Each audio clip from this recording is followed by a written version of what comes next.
Bueno, vamos en la segunda parte de la consulta a analizar cómo se resuelve un problema con balances diferenciales, ¿no? Esto está en la diapositiva de clase. El procedimiento básicamente es el mismo que ustedes utilizaban para resolver cualquier problema que involucre ecuaciones diferenciales en derivadas parciales. Antes de tener la ecuación diferencial, uno tiene que elegir un sistema de coordenadas, hacer un análisis de fuerza y analizar cuál es el fenómeno físico de interés, ¿sí? Poner condiciones de borde, analizar factores geométricos para aplicar simplificaciones, y recién después de todo ese proceso de modelado van a llegar a una ecuación simplificada, que es lo que uno termina resolviendo con el cálculo, ¿no? Y los ejemplos más sencillos para trabajar en principio en mecánica de fluidos con la ecuación de Navier-Stokes son los flujos Couette y Poiseuille en francés, que corresponden a el flujo que se desarrolla entre dos placas planas cuando una está quieta y la otra está en movimiento. Ese es el flujo Couette. Y el flujo Poiseuille o Poiseuille es el flujo viscoso que se genera entre dos placas planas, por ejemplo, para cuando ocurre un gradiente de presión. O sea, son estos dos casos, ¿no? Este de la izquierda es el Couette, el de la derecha es el Poiseuille. Y, como les decía, se resuelven aplicando las ecuaciones de Navier-Stokes. Fíjense, volviendo a los pasos que decíamos, elegimos un sistema de coordenadas, analizamos las fuerzas y las condiciones de borde, ¿sí? Entonces, dijimos que es un flujo viscoso, con lo cual, para aparecer la fuerza de viscosidad, vamos a usar Navier-Stokes, elijo este sistema de coordenadas X, Y, tengo esta geometría, digo que es el flujo entre placas infinitamente largas, ¿sí? Entonces hablo de un flujo desarrollado, ahí empiezan a aparecer también las hipótesis que vamos a aplicar. Y como condiciones de contorno tenemos, acá dice que la base está fija, fixed, o sea, velocidad 0 abajo, y arriba velocidad v distinta de 0, ¿no? Ese es el Couette. El flujo Poiseuille es con las dos caras planas, fijas, o sea, de velocidad 0, pero hay una condición de contorno de presiones, ¿sí? Porque me dicen, acá vos tenés una presión 1, y acá vos tenés una presión mayor, ¿mayor o menor? La presión de la izquierda en este caso. Menor. Menor, perdón, ¿menor cuál? Dije izquierda y... P2 menor que P1. Bien, esta menor, ¿por qué? Por cómo está desarrollado el perfil. Exactamente, o sea, el flujo... ¿De vuelta? Que si no estaría para el otro lado. Bien, el flujo es de mayor presión a menor presión, ¿sí? Y esto ya lo saben porque saben la solución. ¿Y cómo se resolvió? O sea, defino la geometría, defino el sistema de referencia, digo voy a usar Navier-Stokes, pongo las condiciones de contorno, ¿no? Y ahí entonces aplico las hipótesis que derivan de esas simplificaciones hasta llegar a una ecuación diferencial de este estilo, ¿no? Fíjense que en este caso tengo Navier-Stokes completo y creo que esta es la solución del flujo Couette. Lo que hace es decir, bueno, estamos hablando, ya de por sí acá está estacionario, ¿no? O sea, fíjense que por acá, en algún lado, la derivada temporal no está. Nos falta. Pero aparte de eso, dice, bueno, no hay gradiente de presión por las condiciones de contorno. Supongo que la gravedad no afecta en esa dirección. Por conservación de masa, me está diciendo que todas las derivadas de U respecto de X son 0. Esta se va. No hay velocidad en el sentido vertical. Esta se va. Y si la derivada de U respecto de X es 0, la derivada segunda también. Con lo cual me queda esta ecuación, que es una ecuación diferencial de segundo orden, ordinaria porque hay una derivada solamente respecto de I, y es homogénea, con lo cual la solución es el perfil lineal. ¿Bien? Ese es el procedimiento de solución que ustedes ya lo vieron la clase pasada, partiendo de Navier-Stokes. Ahora sí aplico las hipótesis. Fíjense que W y D igual 0, o sea, supongo que la velocidad es solamente en el sentido X, que esta condición es la de infinitamente ancha, digamos, o sea, en el sentido perpendicular al pizarrón. Supongo que no hay cambio de las propiedades, ¿sí? Digo que es estacionario y digo aparte que la velocidad no cambia en el sentido X. en el eje. Entonces es un flujo lo que se dice desarrollado. Con todas esas hipótesis, fíjense que acá no puse la hipótesis del gradiente de presión, entonces puede haber un gradiente de presión respecto de X, y la ecuación ya no es más la homogénea. Antes la ecuación de flujo Couette era solamente esto igual a 0. ¿Sí? Igual a 0, eso es Couette.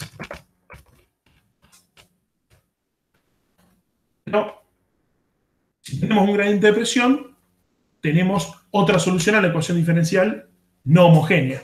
¿Sí? Y en ese caso tenemos la solución de flujo Poiseuille. Ahora, si la condición de contorno implica que tengo una velocidad también en la parte superior, se suma esta solución, que es la del flujo Poiseuille, a la del flujo Couette. Esto viene de cálculo, ¿sí? Esto, lo de abajo es Poiseuille, lo de arriba Couette. ¿Cómo se llama a esta forma de obtener soluciones sumando soluciones previas? Superposición de efectos. Bien. Como la ecuación diferencial es lineal, porque no tengo producto de derivadas ni nada por el estilo, entonces la solución de la ecuación diferencial es igual a la solución de la solución particular, se dice, la de la no homogénea, más la solución de la homogénea. Entonces tengo una superposición de efectos, ¿sí? Con lo cual, yo podría separar las condiciones de contorno de velocidad en la etapa superior y de presiones, ¿sí? Y mi solución va a ser una superposición de Couette más Poiseuille. ¿Se entendió eso? Sí, sí. Bien.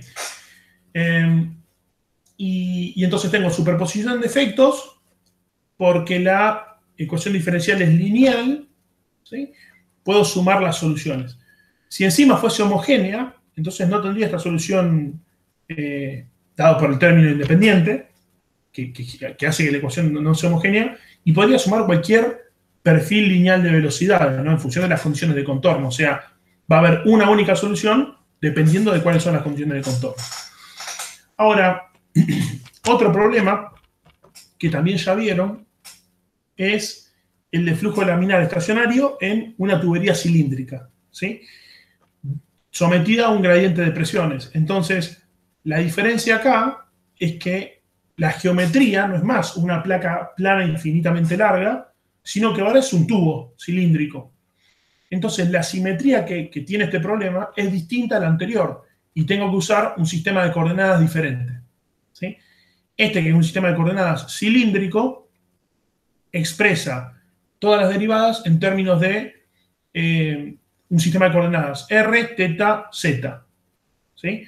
Y como tengo simetría cilíndrica, entonces las componentes de velocidad en el sentido radial y en el sentido teta, que sería el sentido azimutal, que sería un sentido, por ejemplo, en este punto perpendicular hacia el pizarrón, entrando al pizarrón, por ejemplo, y del otro lado saliendo, ¿sí? O sea, todo por la tangente de la circunferencia.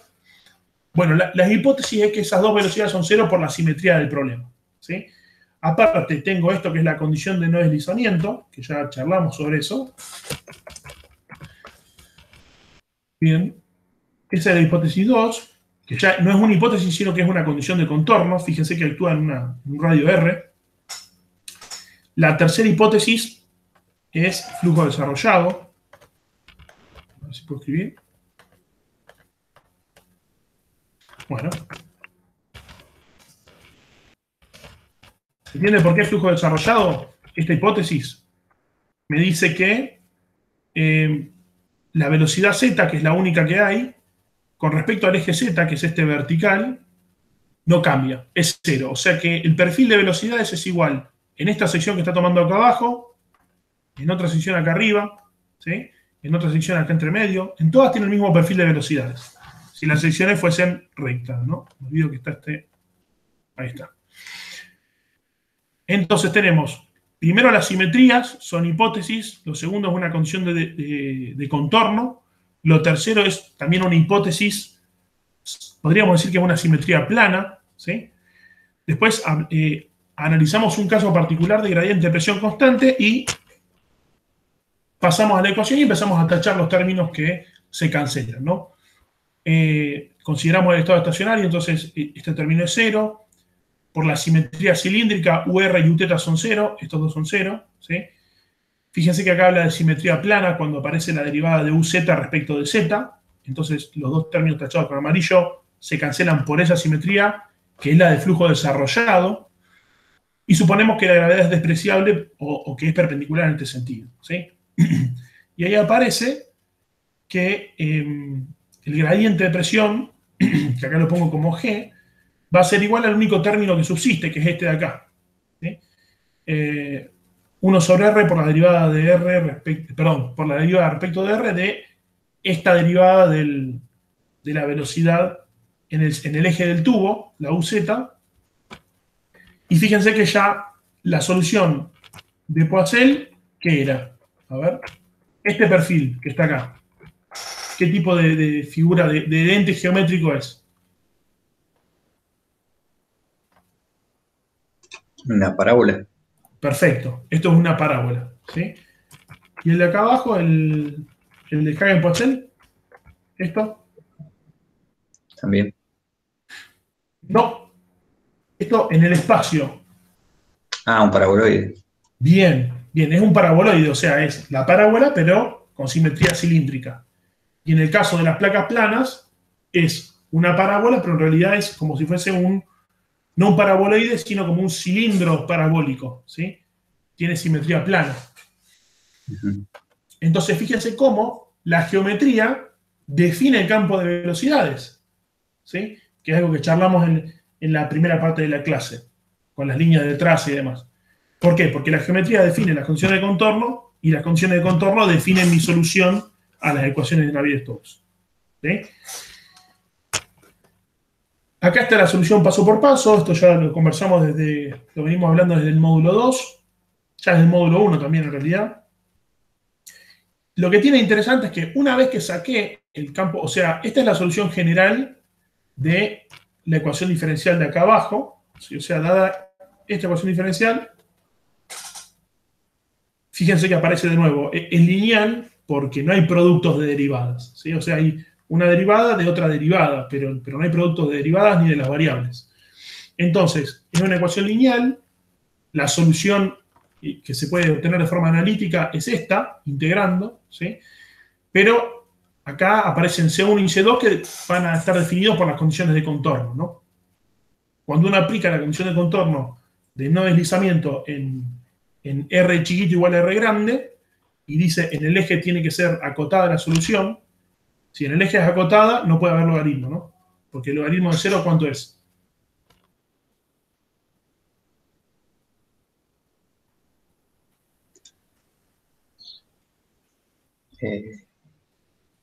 No está definido. Tiende al menos infinito. Tiende a menos infinito. Entonces, esto tiende a menos infinito, no puede estar. O sea que C0, que C1 digo, es 0. ¿Bien? Ahora, me queda C2, pero yo sé que U, Z en R grande, tiene que ser 0. O sea que C2 tiene que ser R grande cuadrado, ¿sí? R mayúscula al cuadrado. Tengo la solución del campo de velocidades. Y lo que yo les decía al principio, si tengo el campo de velocidades, puedo, por ejemplo, calcular el caudal, ¿sí? ¿Por qué? Porque el caudal es la integral en toda la sección de este campo de velocidades, ¿no?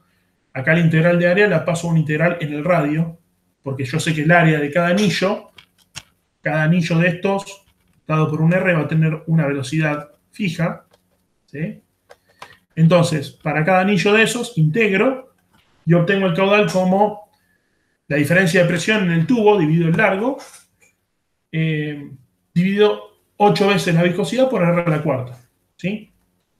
Y acá aparece la fuerza viscosa, que yo verifico que es igual a la fuerza de presiones. O sea, ese flujo que circula por el conducto tiene una sumatoria de fuerza igual a 0, porque todo el momento que entra es igual al que sale, y estamos en estado estacionario, o sea que el momento en el volumen de control no cambia.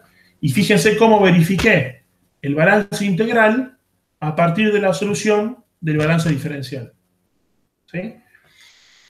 Estas son las cosas que podemos hacer para verificar la solución Pero también, por ejemplo, si estuviésemos analizando el flujo alrededor de un cuerpo, podríamos de esta manera, con este integral, calcular la fuerza de arrastre, ¿sí? O la fuerza de elevación para el avión. ¿Bien? Perfecto. Y entonces llegamos acá a otro tipo de problema, donde ya no voy a llegar a una solución final, porque le voy a explicar la diferencia entre los dos problemas. Este es flujo laminar sobre una placa plana. Y acá estábamos en flujo laminar estacionario en una tubería, ¿sí? En la tubería, las condiciones de contorno son, en las paredes, condición de no deslizamiento, ¿sí? En los extremos del tubo, qué presión tengo. Y bueno, estoy diciendo que adentro es laminar y estacionario, entonces llego a una única solución, porque llego a esta ecuación diferencial que la puedo resolver, ¿sí? De esta manera.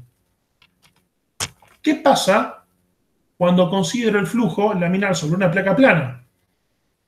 No conozco a priori cómo es este perfil de velocidades, ¿sí? Necesito alguna aproximación para estimarlo y va a depender de ciertas variables que yo no tengo definidas, ¿sí? Entonces, ¿cómo se procede a resolver este tipo de problemas? Partimos de las ecuaciones de Navier-Stokes, la conservación de masa, la primera ecuación, para flujo incompresible. Fíjense que acá ya estoy considerando incompresible y newtoniano, ¿sí? E isotérmico si quieren, o me dicen, a mí no me interesa qué pasa con la temperatura. Entonces, conservación de masa en la primera, conservación de momento en dos direcciones, ¿sí? En X y en Y. Ahora, me interesa lo que pasa en la dirección Y, y voy a tomar la hipótesis de que no. Voy a tomar la hipótesis de que la velocidad en el sentido perpendicular a la placa es mucho menor que la de U. Entonces, esta no me interesa. Me quedo con esta ecuación, ¿sí? ¿Qué otras aproximaciones puedo emplear? Bueno, voy a decir, sí.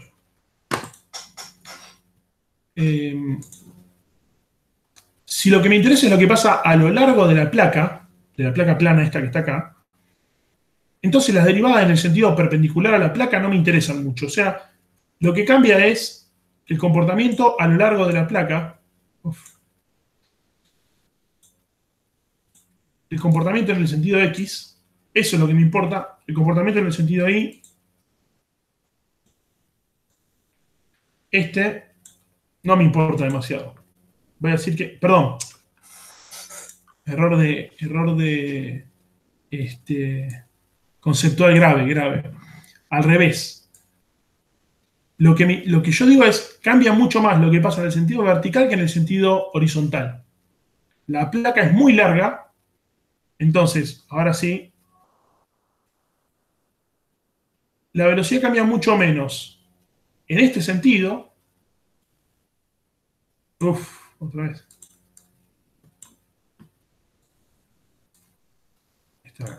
La velocidad cambia mucho menos en ese sentido que en el sentido vertical. Y fíjense, por ejemplo, pegado a la placa, la velocidad es siempre cero, ¿sí? En cambio acá yo tengo este perfil de velocidades, todavía no lo conozco, pero voy desde 0 hasta U. Tengo todo el cambio de velocidad en el sentido vertical, ¿sí? Y tengo poco cambio de velocidad en el sentido horizontal. Aparte, la placa es mucho más larga de lo alto que termina siendo esta región que se llama capa límite, ¿sí?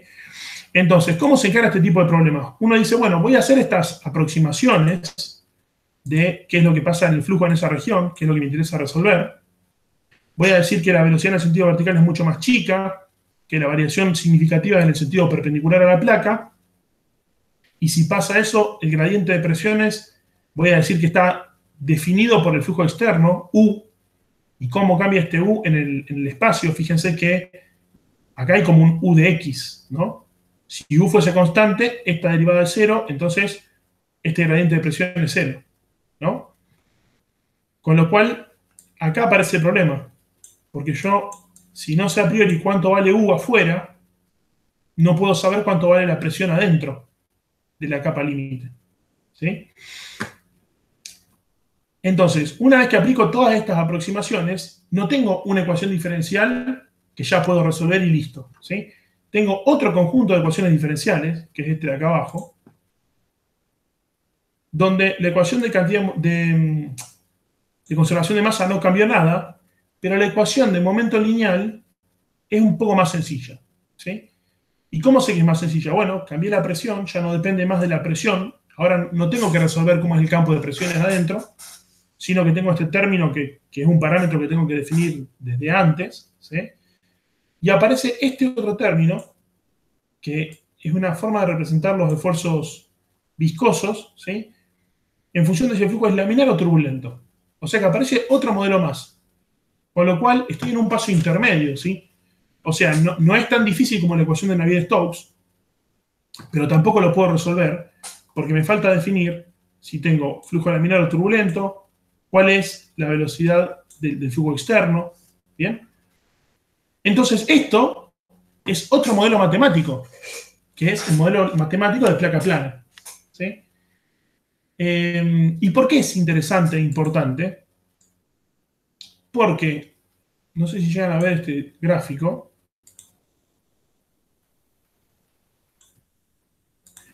¿Se acuerdan de la ecuación de Euler? ¿Quién se acuerda de la ecuación de Euler cuando funcionaba?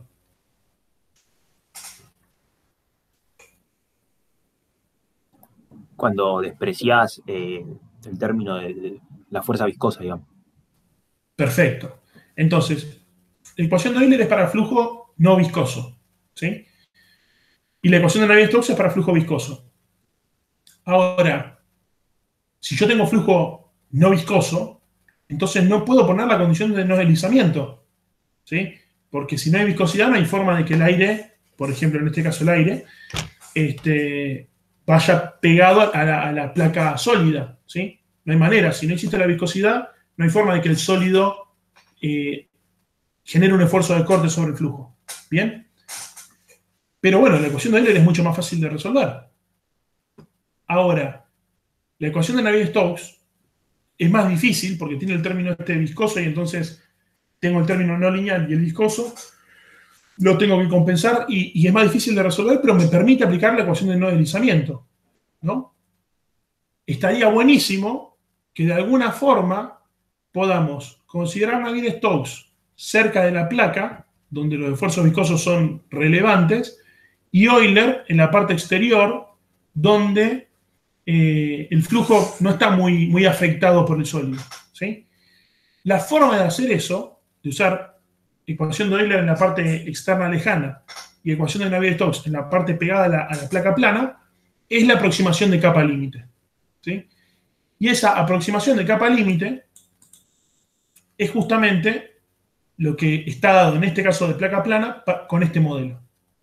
¿Se entiende? O sea, este es el modelo puente entre el flujo viscoso y el no viscoso.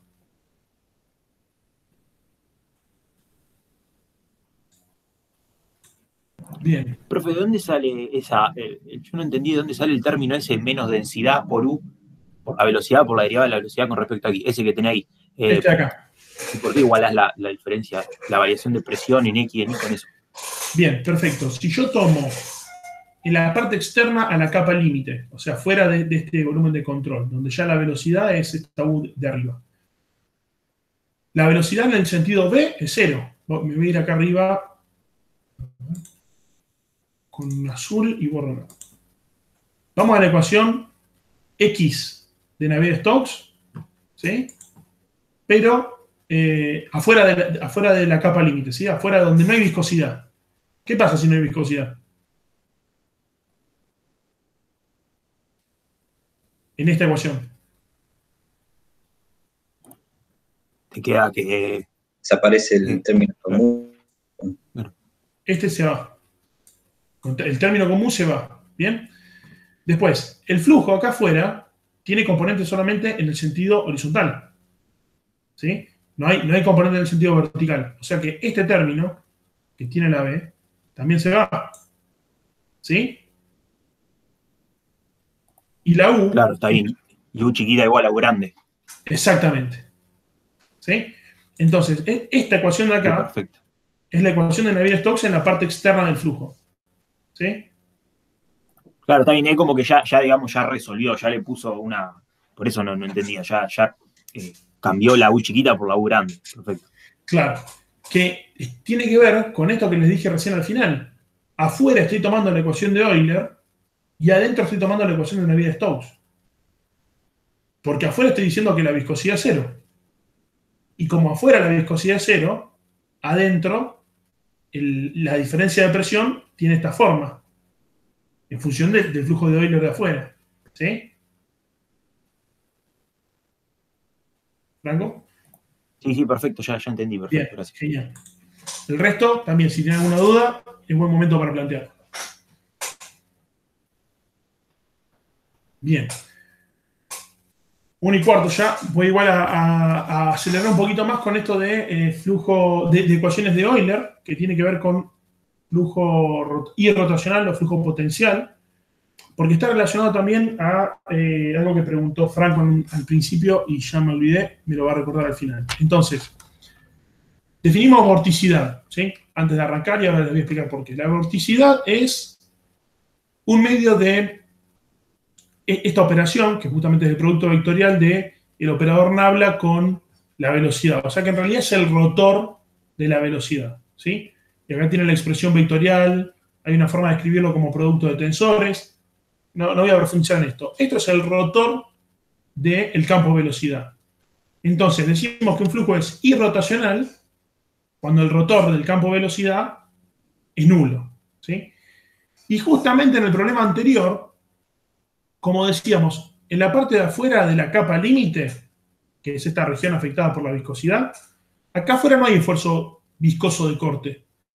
Entonces, como no hay un esfuerzo viscoso, y el flujo de entrada era homogéneo, ¿sí? O sea, U igual constante en el espacio, entonces el rotor de ese campo era 0. Con lo cual, el flujo acá afuera es irrotacional, no tiene rotor. Acá adentro, como actúa el esfuerzo viscoso a partir de la condición de no deslizamiento de la placa, el flujo empieza a generar vorticidad y empieza a haber rotación del campo de velocidad, ¿sí? Y este esquemita del Sengel-Simbala, creo que está en la página, y si no, busquen boundary layer o capa límite en el Sengel-Simbala y van a tener este esquema con una explicación más profunda de este tema. Pero entonces, yo lo que iba era, podemos usar la ecuación de Euler en la parte externa, ¿sí? Donde el rotor es 0. Pero hay algo más que se puede usar, que es interesante porque es más fácil de resolver que las ecuaciones de Euler. Y acá está un poco el resumen de cómo se llega a ese modelo de lo que se llama flujo potencial, ¿sí? Entonces, hablamos de la función línea de corriente, esta psi, cuando en realidad hablamos de la línea de corriente, dijimos una línea de corriente es la línea tangente a el campo de velocidades en todo punto del espacio, ¿sí? Entonces, existe un campo psi tal que si yo considero la línea que es psi igual constante, lo que obtengo es que me voy a mover en una línea de corriente que, como decía, es tangente al campo de velocidad en cada punto. O sea, la función psi línea de corriente es otra forma de escribir el campo de velocidades, porque U va a ser la derivada del psi respecto de I, B va a ser menos la derivada del psi respecto de X, ¿sí? Que aparte también me permite escribir la vorticidad como el laplaciano de psi, y va a ser, ¿en qué caso va a ser 0 esto?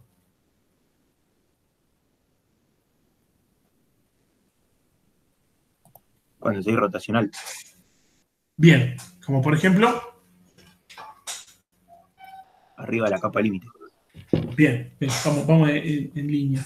Entonces, fíjense que cuando el flujo es irrotacional, me aparece una ecuación, para ustedes ya debería ser conocida, que es la ecuación de Laplace, que es el laplaciano de una función escalar igual a 0.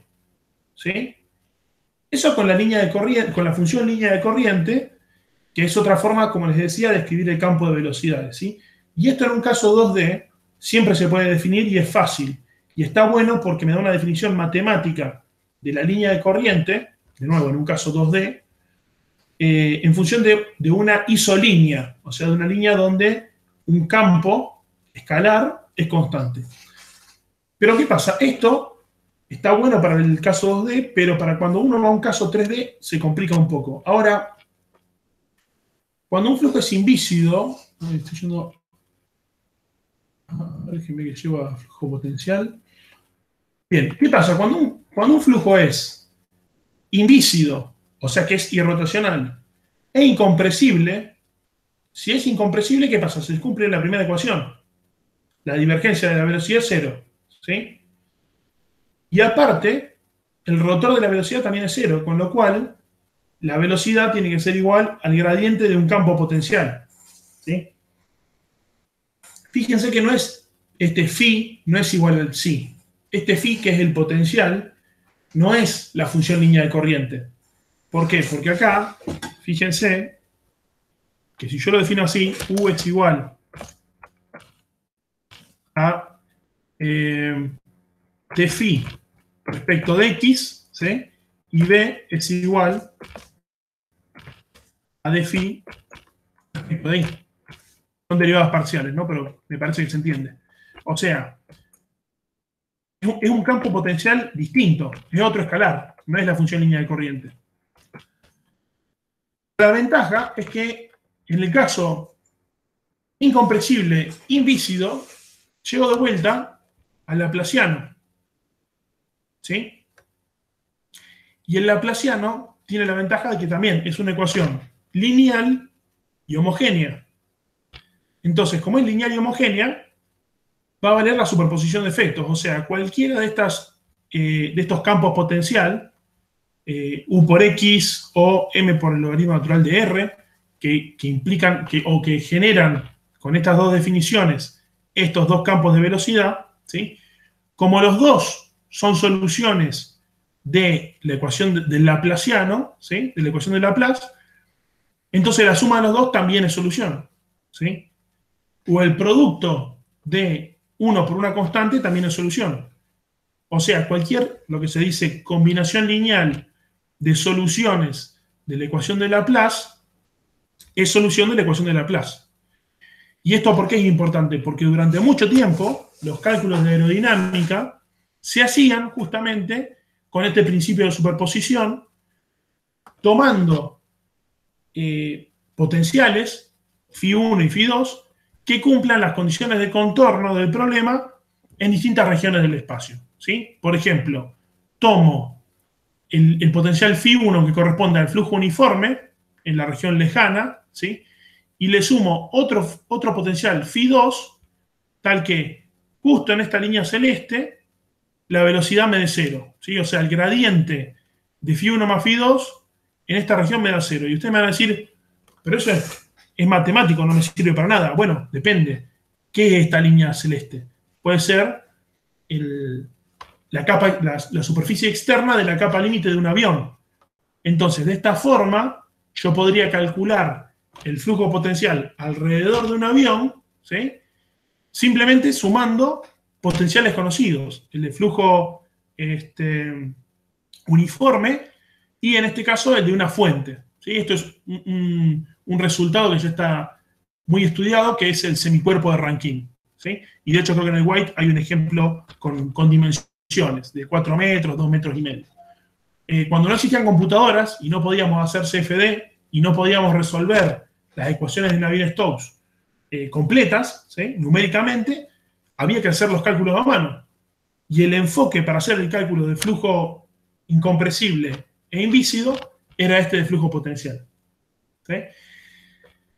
Bien, yo les recomendé este curso de Lorena Barba, que trabaja en la George Washington University. El curso del MIT es otro aparte. Ahí van a tener un montón de ejemplitos donde aparte van a poder hacer las cuentas con Python, ¿sí? Entonces van a poder, por ejemplo, elegir qué longitud le dan al semicuerpo este de Rankine, qué ancho le dan, y por ejemplo podrían simular muy rápidamente con cuentas que se hacen en su propia computadora cómo es el flujo alrededor de un Boeing 747, ¿sí? Si saben aplicar aproximaciones buenas para ese semicuerpo de Rankine, ¿ok? Bien, y ahora me acordé de la pregunta de Franco. Él decía, ecuación de Bernoulli. Justo estaba entre medio de la diapositiva. ¿Por qué? ¿Qué tiene que ver la ecuación de Bernoulli con todo esto? Uno dice, la usamos un montón, pero ¿qué tiene que ver con flujo potencial? Fíjense que cuando uno toma la primera ecuación que está acá arriba es la ecuación de Euler para el momento lineal, ¿sí? Uso una operación tensorial algebraica, la reemplazo dentro de la ecuación de momento de Euler, ¿sí? Y llego a esta expresión que me dice, en una línea de corriente, porque estoy multiplicando esto entre paréntesis por un diferencial de posición, ¿ok? O sea que si yo me muevo en el flujo, una determinada distancia, un diferencial de R, todo esto no cambia en esa distancia que me movía a lo largo de la línea de corriente, ¿sí? Y todo esto, justamente, es la derivada de lo que está... Ahí está. Todo esto que está acá adentro es la derivada respecto de la posición de los tres potenciales de energía, ¿sí? Con lo cual, la ecuación de Euler, a lo largo de una línea de corriente, se convierte en conservación de la energía, o conservación del momento lineal, o la ecuación de Bernoulli, ¿sí?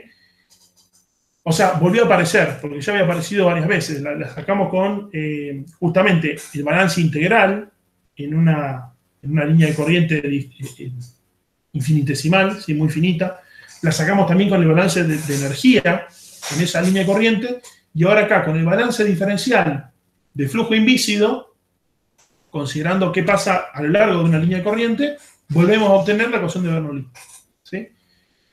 Y de nuevo, la ventaja que tiene esto es que si yo tengo el campo de velocidades, por ejemplo, en un flujo invícido, y vamos a suponer que esto es no constante, sino que es cero, vamos a suponer que la gravedad es despreciable, ¿sí? Entonces, de acá, yo podría despejar el campo de presiones, porque P va a ser igual a... Va a ser igual, a ver si me lo dictan. P1 es igual a 0. ¿No? Más Rho por G por H. No por G por H. ¿Eso en qué caso es?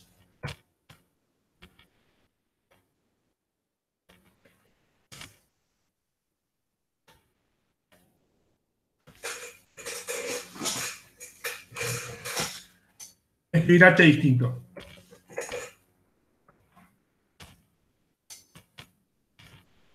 ¿Falta algo acá o no?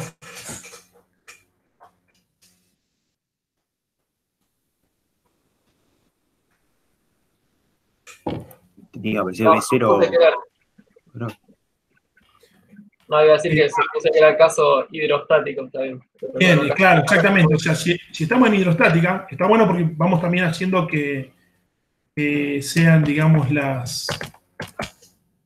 sean consistentes todos los modelos matemáticos que tenemos, ¿no? O sea, si estamos en hidrostática, lo que dijo Nicolás está bien, porque las velocidades son cero. Entonces se cumple Bernoulli, tiene sentido, ¿sí? O sea, en un caso de hidrostática, tenemos que tener conservación de energía y conservación de momento lineal. Pero ahora tenemos un caso donde ya no se cumple hidrostática, hay velocidades. Entonces, como dijo Franco, me falta acá restar, sumar, depende de cómo lo quieran ver, el aporte de la energía, estoy yendo, el aporte de la energía cinética, ¿no? Y fíjense, ¿qué pasa si yo tengo los campos de velocidades? Puedo sacar el de aceleración. Sí. El de presión en este caso, el de presión en este caso.